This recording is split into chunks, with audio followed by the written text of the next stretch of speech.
इसके पहले कि हम ये देखें और समझें कि आज का मुद्दा है क्या, आज के डिबेट का सब्जेक्ट क्या है, उसके लिए आपको देखनी पड़ेगी हमारे साथ ये रिपोर्ट। तो देखिए ये रिपोर्ट।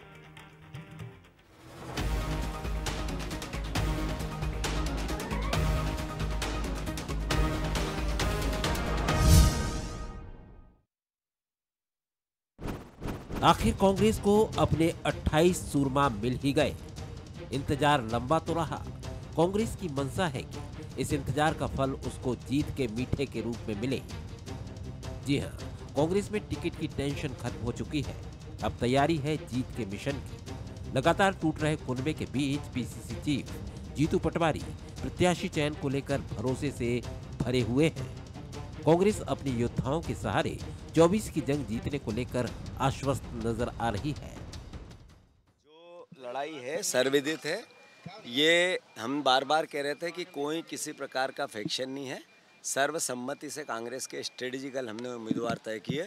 जब लिस्ट आई पूरी तो सबने कहा इससे अच्छे कैंडिडेट, सबसे अच्छे कैंडिडेट यही थे। तो मैं मानता हूं कि अच्छे कैंडिडेट थे, अच्छे परिणाम होंगे और पूरी ताकत से इंडिया गठबंधन कांग्रेस पार्टी चुनाव लड़ेगी और परिणाम अभूतपूर्व, अद्भुत, अकल्पनीय, पॉजिटिव कांग्रेस के पक्ष में। वहीं बीजेपी लगातार हाथ पर घात कर रही है। कमलनाथ के गढ़ में लगातार हो रही टूट के बाद अब दिग्विजय सिंह के करीबी बीजेपी के निशाने पर हैं। बीजेपी कांग्रेस मुक्त भारत को मिशन मोड पर पूरा करने में जुटी है। बीजेपी को भरोसा है कि 24 के रण में उसके सूरमा कांग्रेस को पटखनी देने में कामयाब होंगे। कांग्रेस की तकरार और तनाव तो टिकट घोषित होने के बाद बढ़ते हैं। तो ये जो टिकट घोषित हुए हैं, मैंने सुना है कि ये इस बार उमंग सिंगार कांग्रेस के टिकट हैं। तो निश्चित ही अब जीतू पटवारी जी हारने के बाद इनके पूछेंगे कि उमंग सिंगार जी से जवाब लीजिए। तो ये जो सिलसिला है कांग्रेस का चलता रहेगा और आपस में लड़ेंगे। भारतीय जनता पार्टी 29 के 29 सीटों पर लगभग सभी की जमानत जब्त करते हुए भारतीय जनता पार्टी जीतेगी चुनाव। इंडिया गठबंधन में शामिल कांग्रेस मध्य प्रदेश की 28 सीटों पर ताल ठोक रही है। खजुराहो सीट उसने समझौते के तहत समाजवादी पार्टी को दी थी। कांग्रेस जीत के मिशन को पूरा करने के लिए विनिंग कॉम्बिनेशन पर काम कर रही है। तभी तो उसने ज्यादातर सीटों पर या तो बड़े दिग्गजों को मौका दिया है या फिर जातिगत गणित के हिसाब से प्रत्याशी उतारे हैं। कांग्रेस के 28 धुरंधर सामने हैं। ये धुरंधर बीजेपी को चुनावी दंगल में धूल चटाने के मिशन के साथ मैदान संभाल रहे हैं। क्या कांग्रेस 24 के इलेक्शन में प्रदेश में सीटों का आंकड़ा बढ़ाने में कामयाब होगी? ये सबसे बड़ा सवाल है। नमस्कार, आज का मुद्दा में आपका बहुत बहुत स्वागत है। मैं हूं शरद द्विवेदी और आज का हमारा मुद्दा है खत्म हुई टेंशन, पूरा होगा मिशन। जी हाँ, कांग्रेस ने अपने सारे सूरमा, जैसा आपने सुना, हालांकि 29वीं सीट जहां पर उन्होंने समाजवादी पार्टी के लिए वो जगह छोड़ी थी वो भी गड़बड़ हो गई, लेकिन चलिए उसमें कांग्रेस की कोई गलती नहीं है। तो 28 सूरमा मैदान में है और एक सीट जो है वहाँ लगभग वॉकओवर जैसी स्थिति है। लेकिन इन पोजीशंस में, जबकि कांग्रेस के लिए ये इतिहास का सबसे कठिन चुनाव माना जा रहा है, राजनीतिक इतिहास का, कांग्रेस को ये प्रूव करना होगा, खासतौर से उसकी नई लीडरशिप को, कि नहीं साहब, हमारे भीतर भी दमखम है और हम भी अच्छे कैंडिडेट देकर बीजेपी के लिए चुनौती पेश कर सकते हैं। तो वक्त बताएगा, लेकिन फिलहाल हालात बहुत ही चिंतनीय हैं, चाहे बात करें आप छिंदवाड़ा की या अधिकांश सीट्स की। सबसे पहले बंसल न्यूज़ के सवाल नंबर 1, कांग्रेस में टिकट की टेंशन खत्म, क्या पूरा होगा जीत का मिशन? बड़ा सवाल है। दूसरा सवाल है, बीजेपी के मिशन 29 को रोक पाएंगे कांग्रेसी उम्मीदवार? ये और बड़ा सवाल है। सवाल नंबर 3, क्या 24 का रण कांग्रेस का सियासी भविष्य तय करेगा? बेहिचक 24 का रण राष्ट्रीय स्तर पर भी और मध्य प्रदेश में भी कांग्रेस के लिए आगे का रोड मैप तय करेगा। जो मेहमान हैं आज के, उनसे मिलिए। स्टूडियो में मेरे साथ हैं जितेंद्र मिश्रा, प्रवक्ता हैं, कांग्रेस के युवा नेता हैं, बहुत स्वागत है। शैलेंद्र सिंह राजपूत हैं, एग्जीक्यूटिव एडिटर हमारे साथी, और साथ ही पंकज चतुर्वेदी जी हमारे साथ जुड़ रहे हैं, बीजेपी के स्पोक्स पर्सन, उनका बहुत स्वागत है। मोटिवेशनल स्पीकर हैं, राइटर हैं, लेखक हैं और आजकल घर से कम निकलते हैं। चाय पीने के लिए उनको सादर आमंत्रण है, पधारें। सबसे पहले शैलेंद्र, मैं आप ही की तरफ आता हूं और आपसे ये समझना चाहूँगा कि टेंशन तो ख़त्म हो गई, लेकिन टेंशन ख़त्म होने के पहले एक तकरार की कथित कहानी सामने आ गई कि ये उमंग सिंगार जी और जीतू पटवारी के बीच में कुछ मामला अटका हुआ है, वो भी पूरा हो गया। लेकिन अब ये तकरार क्या चलेगी 28, ये भी एक बड़ा सवाल है। और अभी से जब ये स्थितियां अगर हैं, हमें नहीं मालूम हैं कि नहीं है, जितेंद्र जी तो कहेंगे बिल्कुल नहीं है, लेकिन जो कहानी सामने आई है वो तो कुछ और ही इशारा करती। कैसे देख रहे हैं आप? देखिए शरद जी, जब विधानसभा चुनाव खत्म हुए थे और अब जबकि टिकट फाइनल हुई कांग्रेस की, अगर हम ये 3-4 महीनों की स्थिति देखें और आज अगर कांग्रेस के बड़े नेता इस लिस्ट को लेकर बैठे हैं तो काफ़ी संतुष्ट नज़र आएंगे वो, क्योंकि जो लिस्ट जहां तक पहुंची है, मुझे लगता है कि ये लिस्ट इससे बेहतर हो नहीं सकती थी, जैसा कि जीतू पटवारी कह रहे थे, और ये सही भी बात है क्योंकि कांग्रेस बिल्कुल मुकाबले में नज़र नहीं आ रही थी शरद जी। लेकिन आज आप अगर लिस्ट उठाकर देखेंगे तो कांग्रेस की तरफ से कोशिश अच्छी हुई है। मुरैना सीट की बात छोड़ दें जहाँ मतभेद सामने आए हैं, तो बाकी सीटों पर ऐसा कोई विवाद नज़र नहीं आया। लेकिन हाँ, ये बात भी और थी कि पहले कहा जा रहा था कि कांग्रेस की तरफ से कोई लड़ने को तैयार नहीं है, तो इसलिए भी हो सकता है कि ज़्यादा मतभेद नहीं दिखे। लेकिन आप देखिए, अगर आप इस दोनों लिस्टों को सामने रखें कांग्रेस बीजेपी की, तो 3-4 सीटें ऐसी हैं जहाँ मुकाबले में ले आई है कांग्रेस अपने आप को। अगर उम्मीदवार के हम कद को देखें तो चाहे फिर वो छिंदवाड़ा है, राजगढ़ है, सतना है, मंडला है, दमोह है, रतलाम है, इन सीटों पे आप देखेंगे, अगर कैंडिडेट कद को नापें, अगर हम सिर्फ कैंडिडेट को देखें, मोदी फैक्टर थोड़ी देर के लिए हम अलग कर दें, तो मुकाबले में नज़र आते हैं प्रत्याशी। तो ये कांग्रेस की जो स्थिति दिख रही थी, जीतू पटवारी अकेले लगे थे, नया संगठन था, वो आखिरी में उमंग सिंगार भी गायब हो गए पिक्चर से। तो अगर हम इन सारी परिस्थितियों को देखें, कमलनाथ जी भी अपने में अपनी समस्याओं में उलझे थे, दिग्विजय सिंह की बात अलग थी, तो अगर इन सब परिस्थितियों का हम आकलन करें और एक कंक्लूजन निकालें तो ये सीट, ये जो लिस्ट है कैंडिडेट की, ये काफ़ी बेहतर है और एक उम्मीद तो जगाती है कांग्रेस के लिए। जी बिल्कुल सही है, लेकिन विधानसभा चुनाव के समय भी कहानी कुछ यही बात कह रही थी और उस समय तो इससे बढ़ चढ़ कर कहानी थी शैलेंद्र जी, और ये माना जा रहा था कि टक्कर ज़बरदस्त है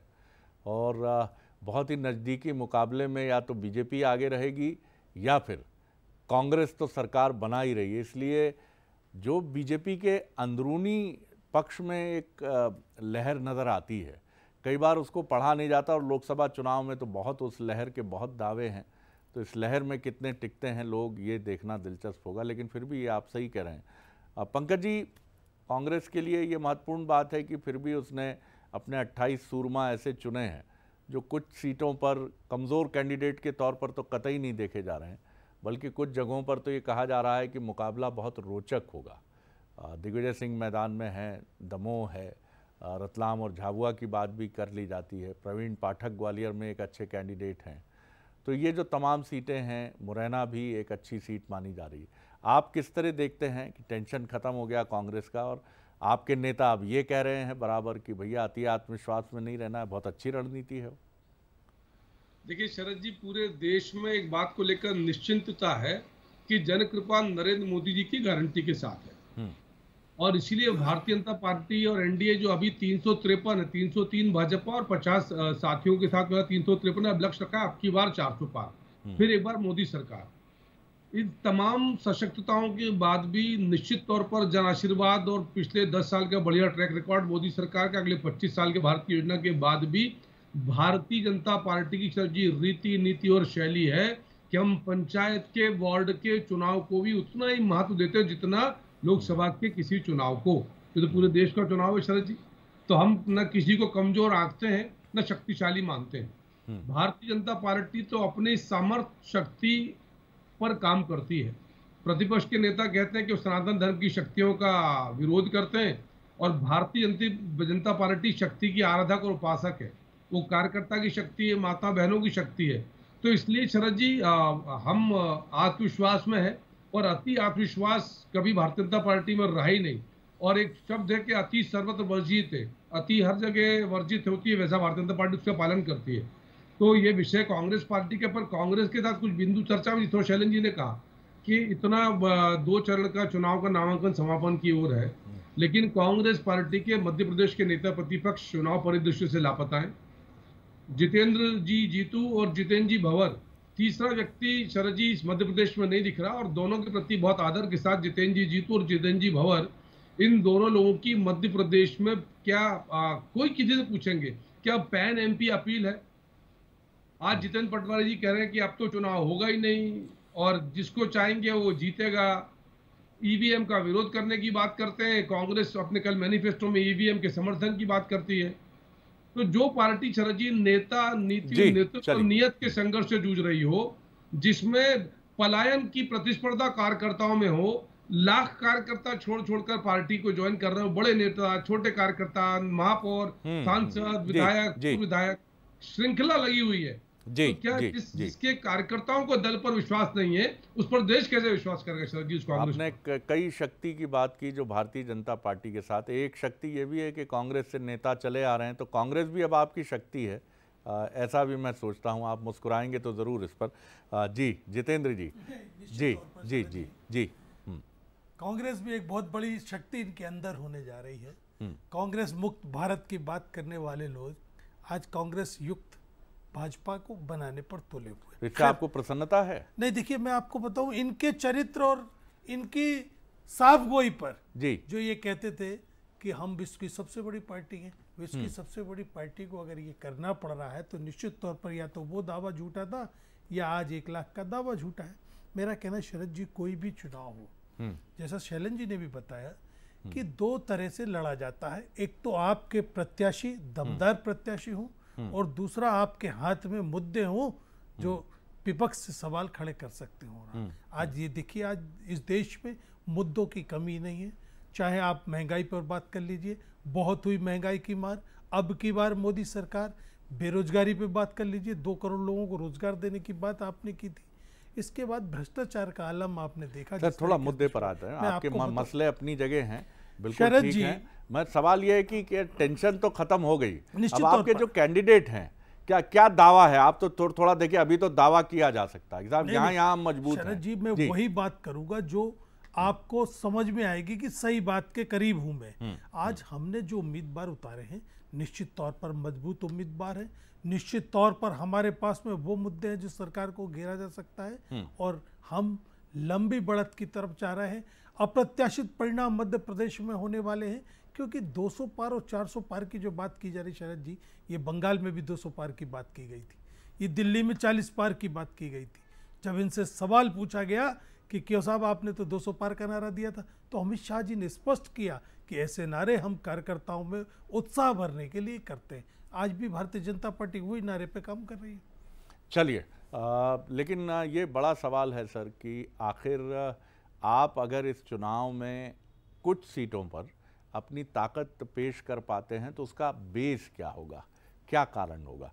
शैलेंद्र जी, मुझे याद है कि जब सिंधिया जी कांग्रेस में होते थे और हमने उनका एक इंटरव्यू किया था, मेरे ख्याल से 2017 के आसपास की बात है, तो उन्होंने कहा था कि पहले राजनीतिक दल बहुत महत्वपूर्ण होते थे लेकिन अब कैंडिडेट बहुत महत्वपूर्ण है। ये बात उन्होंने मुख्यमंत्री के चेहरे को लेकर कही थी। और हमने ये भी देखा कि चुनाव में कई बार अननोन व्यक्ति भी जो अच्छा प्रत्याशी है, जिसका बहुत प्रचार नहीं है, वो बाजी पलट देता है। क्या आपको मध्य प्रदेश में कांग्रेस के ऐसे कुछ कैंडिडेट नजर आते हैं? कैंडिडेट जरूर है, लेकिन देखिए शरद जी, बीजेपी ने भी ये बात समझी है। अगर आपने पिछले 1-2 दिनों के बयान सुने होंगे, चाहे इंदौर में जेपी नड्डा ने कहा हो, चाहे दूसरे नेताओं ने कहा हो कि इस गलतफहमी में ना रहें कि मोदी फैक्टर के बल पे ही आप चुनाव निकाल लिए। तो बीजेपी इस चीज़ को पहले ही समझ चुकी है और निश्चित रूप से ये जो चुनाव है शरद जी थोड़ा सा अलग है क्योंकि मोदी फैक्टर इतना हावी है कि बाकी मुद्दे कहीं पीछे छूट गए, या बीजेपी की ये चतुराई कहें कि दूसरे मुद्दे उसने सेट होने नहीं दिए, नैरेटिव सेट होना नहीं दिया है, क्योंकि प्रचार तंत्र इतना आक्रामक है उनका पूरे देश में, तो कांग्रेस उसके सामने कम से कम अपने मुद्दे सेट नहीं कर पाई है। राहुल गांधी की भी ये कमी रही, भारत जोड़ो यात्रा हो चाहे दूसरी यात्रा हो, उसमें भी कोई नैरेटिव सेट नहीं कर पाए। तो ये चुनाव इसलिए, जो अगर कैंडिडेट अच्छा भी है कांग्रेस का बीजेपी के सामने, तो उसको काफ़ी मेहनत करनी पड़ेगी और स्थानीय समीकरणों पे फिर उसको निर्भर करना पड़ेगा कि स्थानीय समीकरण में स्थानीय मुद्दों पर वो कैसे ले जाता है पूरे चुनाव को। लेकिन अगर राष्ट्रीय स्तर पर देखें तो मोदी फैक्टर बहुत बड़ा है, तो इसलिए अच्छा कैंडिडेट होते हुए भी कांग्रेस का उसको बहुत संघर्ष करना पड़ेगा, ये तय है। ये बात बिल्कुल ठीक है।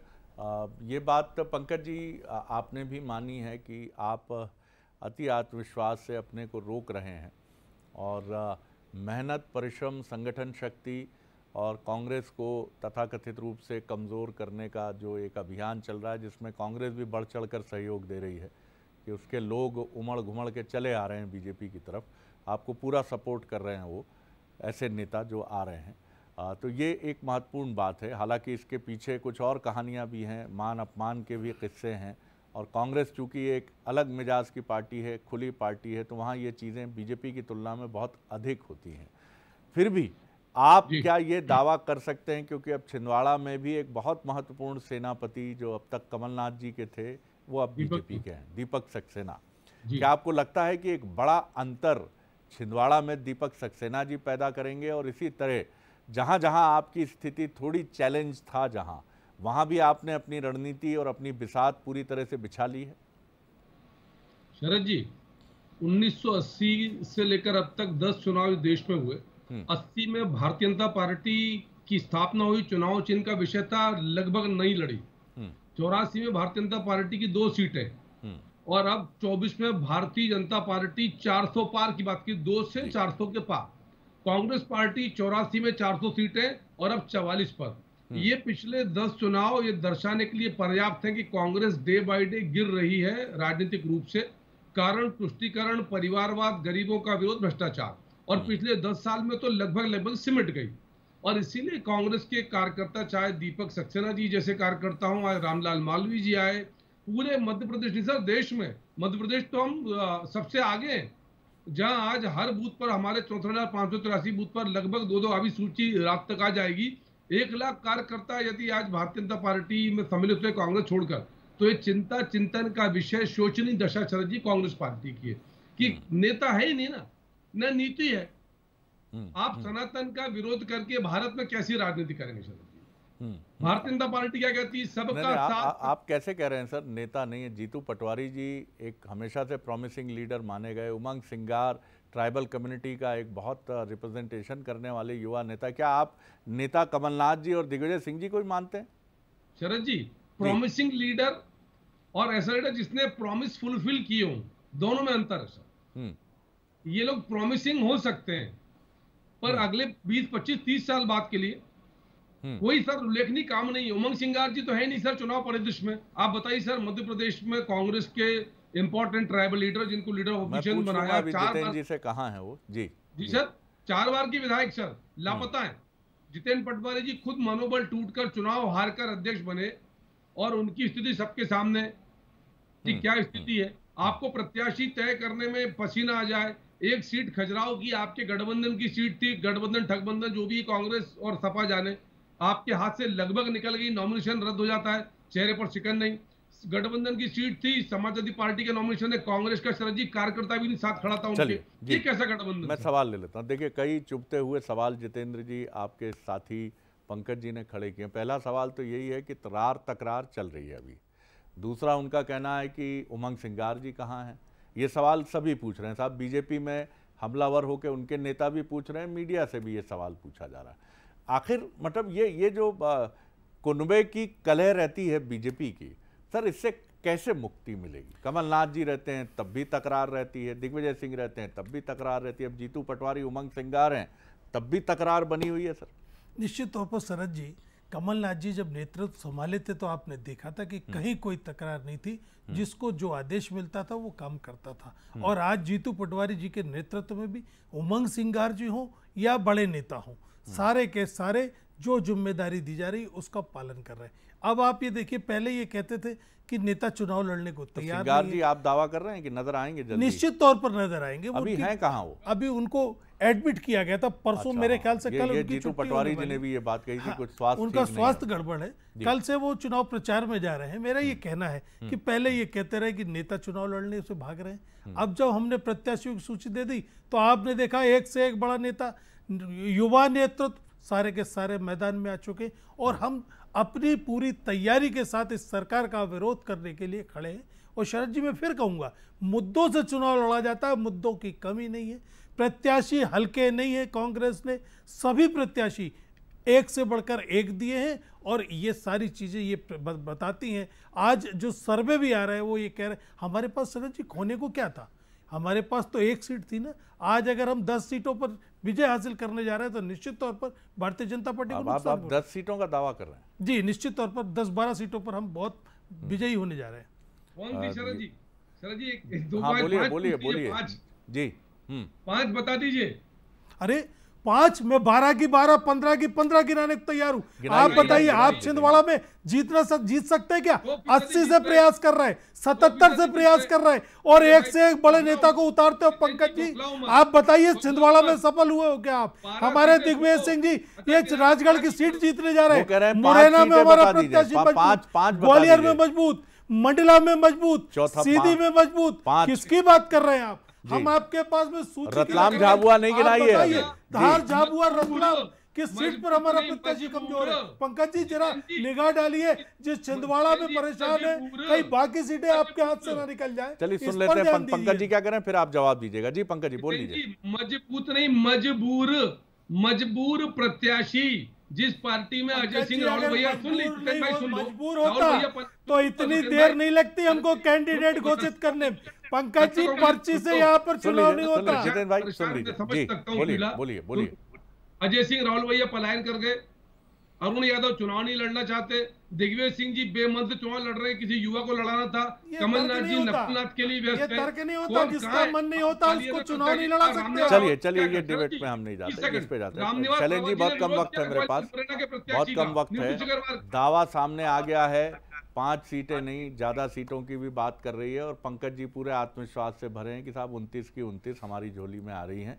दावे करने के लिए कर ली जाए। एक कंक्लूडिंग रिमार्क आपका, क्या आपको लगता है कि ये कांग्रेस के लिए ये चुनाव कुछ अनपेक्षित सकारात्मक परिणाम भी ला सकता है, या आपको लगता है कि जो मोदी जी और बीजेपी की एक संगठित शक्ति है जिसमें डॉक्टर मोहन यादव पूरा ईंधन डाल रहे हैं शक्ति के साथ, तमाम नेताओं के साथ, वहाँ चुनौती बहुत गहरी है और कांग्रेस कर पाएगी कि नहीं, ये बड़ा सवाल है। देखिए, राष्ट्रीय मुद्दे अगर चले तो बड़ा मुश्किल है कांग्रेस के लिए, लेकिन हाँ, जैसे कि हम कह रहे हैं कि कुछ सीटों पर हमारे यहाँ मुकाबला दिखता है उम्मीदवारों के तौर पर। अगर कांग्रेस संगठित होकर इन सीटों पर मेहनत करती है तो परिणाम जरूर 1-2 सीटों पर निकल सकते हैं, ये तो तय है।